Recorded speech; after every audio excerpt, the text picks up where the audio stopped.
Explore, survive, discover. Three little words expressing what Cappy Games' upcoming title, Below, is all about. It's rare to see such a succinct marketing slogan for something with so much depth and thought put into it. Despite the game not being released yet, its core values are perfectly captured within its marketing. They're both shrouded in mystery, and they want you to take the plunge and discover what lies below. This video is my attempt to follow the breadcrumbs and connect the dots. Our journey begins back at E3 2013. Revealed during Microsoft's Xbox One conference, Below offered us a short trailer revealing very little of what is to be a grand adventure. A game about a small wanderer facing against giant creatures, being made by a small development team and presented on stage next to these huge AAA titles seems like the most appropriate way for it to step out into the light.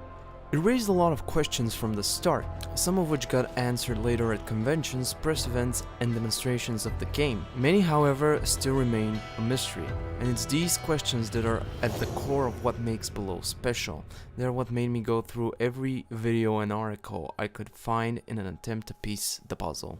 Alright, let's explore the basics. The first thing you'll notice about Below is its aesthetic. The camera is drawn back a lot. It uses a style similar to tilt-shift photography, where the goal is to simulate a miniature scene. Instead of using the 1080p screen to chase fidelity, Cappy instead opted to focus on scale, showing an entire room filled with enemies, traps, fire pits, gateways, and of course the Wanderer. You almost never see this in games, the camera angle itself pushing the idea of scale and perspective so well. It's usually used in the real-time strategy genre, focusing on your units, base, and the larger scale battles. In Below, however, it's used to show how small and insignificant you are. You're a tiny speck in this vast, dangerous world. It's oppressive, but at the same time, it shows off the game's beauty. When you go into a new room, it's initially covered by thick fog, and the camera zooms in just a bit on your location, seamlessly zooming out further as you discover more of the area. You have to go through and shine a light on the darkness, and when you finally discover the entire screen, you can take a look at this complex cave system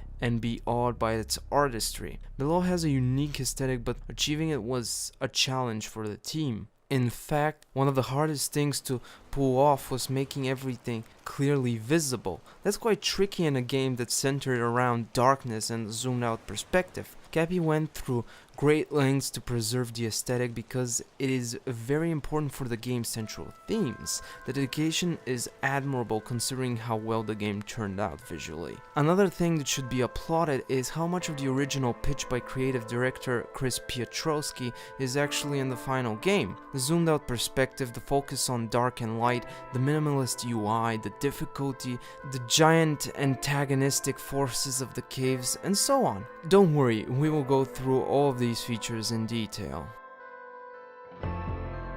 The lighting in particular is quite important and it looks stunning. To achieve this look, the team had to transition from what was originally a 2D game for the most part to a 3D one.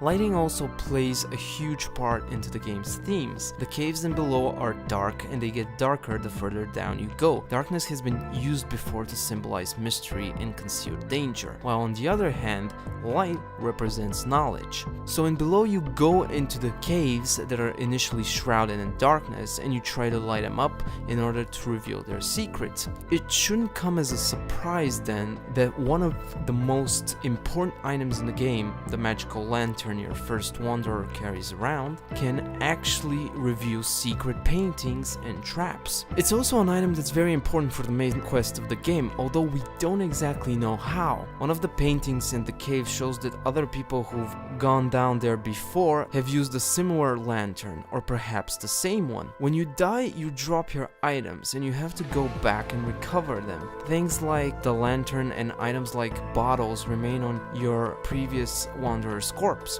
The lantern emits a glowing aura around it when it is dropped. Continuing the theme of shining a light on the darkness, you can use the lantern to passively illuminate a small area around you, or focus the light in order to light a cone in front of you. Focusing the lantern on a fireplace also helps you create a checkpoint. You can also sleep by a fireplace to enter the pocket, which is basically a little hub area shared by all the wanderers to store items, including the lantern. It's not the only item that is one of a kind in the game. Things like the keys you need to unlock the gateways which prevent you from descending are also unique. Recovering them and everything else that remains of your previous loot, it is extremely important for your progression. Corpse running will be a huge part of this game, so be careful and be patient. Actually, there is something that can help you with the corpse runs. You have a map that shows where your previous wanderer's corpse is. The map is extremely vague though, comprised mostly of lines and squares. You don't really have a HUD in this game. They've opted for a more minimalist UI to further increase the immersion. Thirst, hunger, and a temperature meter can be found in the lower right corner. Your backpack has its separate menu divided into 4 sections. One for bottles, herbs, meat, and vegetables that you can cook at a fire. You can find meat from animals like dogs, bats, and fish. You can eat all of those things raw if you'd like, but they'll provide far fewer benefits than when they're cooked. The second section is for things you can craft on the go, things like torches and arrows. The third has 4 slots, and they seem to be used for those keys I mentioned and possibly other special items. And finally, we have a section that is solely dedicated to the magic lantern. Here you can charge it using the light gems you collect from enemies. Those gems will also act as both a light source and currency, because once you reach the deeper levels, you'll find a shop of some sort, but that's a long way down. There will be more crafting materials on the first levels as they are closer to the surface, but further down you'll barely find any wildlife or vegetables. The best idea is to stock up on supplies for the greater challenges that lie below. You can also find weapons in the caves to help you on your way. You start off with a sword and a shield that you can't unequip, but you can carry another weapon that usually requires the use of both hands. Things like a hammer, bow, spear, and the daggers we saw in the very first trailer. All of these have different attack patterns and offer a variety of playstyles. The bow is probably gonna be a fan favorite because it's much safer to use than the others, and you can recover some of your arrows as well as craft them. Now, all of this crafting and weapon variety might sound exciting and give the impression that you have an edge over your enemies. Well, that aesthetic pushing the small and insignificant angle has definitely something to say about that. Let's start with the fact that almost everything kills you immediately. Dart, guillotine, and spike traps being a prime example. Most of these are well hidden and they'll strike quickly once you trigger them, leaving no time for you to react. Hell, even the first enemies are no hassle. While they may be smaller than what you'll face further down, they can easily swarm you due to their large numbers and quick, erratic movement. Another thing to keep in mind is that sharp attacks cause you to bleed. You lose blood rapidly unless you have a bandage or a fire pit nearby to use your sword and cauterize the wound. This all might sound like doom and gloom, but the game is focused around the skill-based combat system. Being patient with your attacks, dashing and avoiding the enemy's attacks are gonna be vital skills to master if you want to survive. Patience is the key here. You'll find yourself often fighting against groups of enemies. Hell, the first boss-like encounter is actually against a room full of these floating circular robots with lasers. Yes, I am completely serious. Here, have a look. Hey, remember those deadly traps I talked about? Well, you can trick enemies into triggering them and killing them that way. And even when you die, you shouldn't be discouraged. You start again, you go down, you get your items, and you move on. Knowledge is power here. Things like the doors you've opened or the boss enemies you've slain are gonna remain that way for future runs. Your attempts are not in vain because only some rooms in the caves get randomized. Areas that deliver story or boss encounters are always the same, so you can use those to help navigate your way down. Not to mention that the team has hinted at other ways you can get down faster, like the single-use checkpoint system at the fireplace. There's also the tower in the beginning. It could act as a sort of elevator to the lower levels. I mean, we've seen platforms that used to get you down, so I don't think it's that far-fetched. The game is definitely not gonna take it easy on you. It doesn't have a tutorial, it doesn't have hints, and it doesn't guide you in any way. If you have been paying close attention, you've probably noticed that I have mainly touched on the mechanics, the visuals, and in general the most superficial things. I have avoided talking about the narrative. I wanted to get all of that out of the way first before diving deep into the waters of speculation, if you will. Wonder what we can discover here. So why are we going down below? Why are we on this weird island? What's going on anyway?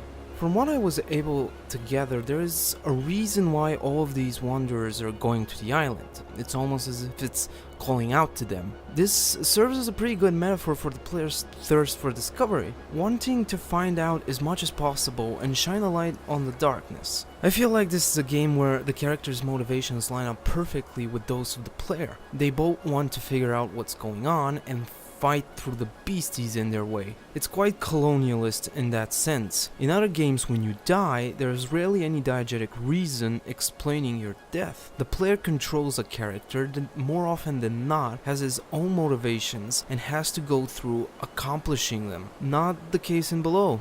Like I said, you don't play the same wanderer, you play a different one each time you die. In that sense, the player's control could be viewed as the combined will of all of these characters, charging headstrong into the darkness until they get the answers they seek. Making a breakthrough with one wanderer helps out every future character's run, because each time you accomplish something within the world, that change persists.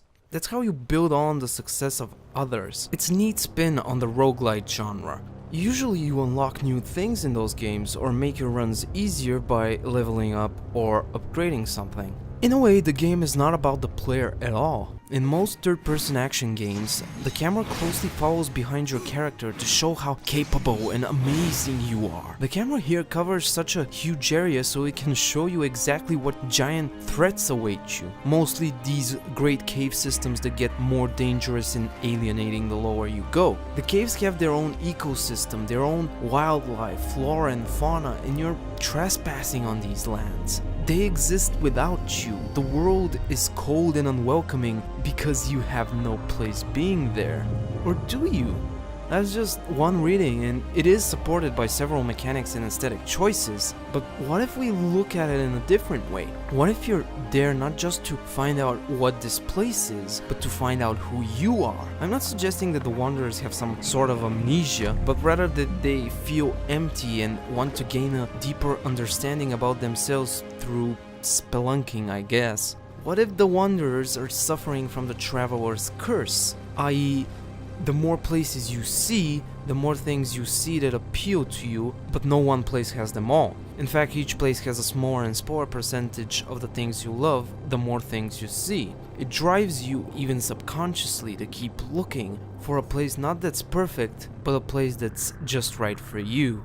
I myself have felt that way before. I've felt that with gaming several times. I often say, when can I skip this cutscene? When is the tutorial gonna let me play? That's missing here, and I love it. There are many other things I seek in games, and once in a while we get these great titles that are just perfect for me. Things like Spec Ops The Line, Transistor, Undertale, things that feel so special and personal because they appeal to my sensibilities. There was this great interview in The Guardian with Chris. It had a line that stood out to me. What he said was, something we talk a lot about in the studio is the idea of making games for smaller audiences, games that aren't for everybody, that won't find a mass market, but are perfect for the people who love them. It's liberating when you allow yourself to just work on a project knowing that it may not be for everyone. For the people who get it, it can be really special. That line resonates with me on a deep emotional level. This is how I felt about Below from the start. I just took a glimpse at it and I was hooked. I wanted to know more, and the more I discovered, the more obsessed I was. The first half of my video, while informative, is not what Below is about. Those things are in the game, yes, but they are not what the game is. Below is about the feeling of wanting to know more, to discover something strange yet captivating about a dangerous world, and perhaps to discover something about yourself. Like the fact that I really like roguelikes and roguelites and games like this. Hell, this is a theory crafting video about a game that's not even out yet and we barely know anything about. And here I am trying to piece a puzzle which I don't know how it's supposed to look when finished or how many pieces I need. Maybe the ending of Below is similar to the maze in Westworld. Maybe the lowest level doesn't have some magic MacGuffin, and maybe we won't see all the answers. The developers have stated a couple of times that there are different ways to get to the end. Does that mean that you might skip on a lot of the secrets the first time around? Maybe. Like in many other things, I feel that the destination is not what truly matters here. Each wanderer's struggle is worth something. It might be just a drop in the ocean, but what is an ocean if not a multitude of drops? To help illustrate what I mean, I'd like to show you the game's website. Something that is rarely talked about new game releases, but something I think will be very important when discussing the game's themes in the future. By the way, this has to be one of the best sites I've seen in a while. You can even zoom out really far if you want to be cheeky and emulate the game's camera. Alright, I'm just gonna scroll quickly past these things here showing screenshots from the game. Okay. Now we're getting to the interesting part. So the further down we scroll, the darker it gets, and we have these tentacles pop up. They look similar to the ones we saw in the Horizon trailer, which I'm gonna get to in a minute. And if we continue to scroll further down, we can see all of these skulls, perhaps of people who have inhabited the island before, perhaps showing the countless deaths that will occur throughout the course of the game. Now the part I want to focus on is this bit here. We can see the seamless transition from the skulls to the light gems, and if we go further, we see the stars.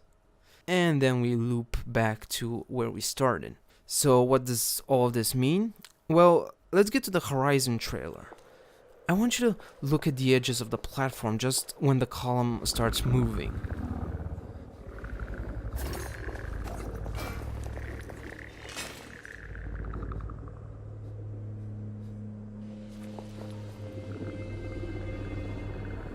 Did you see that? It's the cosmos. And finally, this climbable wall from the Gamescom trailer. You see the gems here? Guess what happens when you shine the lantern on them? Pretty cool, huh? Oh, and I still haven't mentioned that the Wanderers and the main antagonist have some kind of connection. That is a more recent discovery. Yeah, there's so much more to uncover, and I can't tell you how much I want Cappy to release this. Until then, we'll just have to wait patiently. I do hope more people try this game out when it comes out and make videos like this. I love the theory crafting that goes around the Souls community and other games like it, so I can't wait to discuss ideas with other people about Below's secrets. And even though the game may seem extremely punishing and intimidating, please remember this: you're a ghost driving a meat-coated skeleton made of stardust. Fear nothing.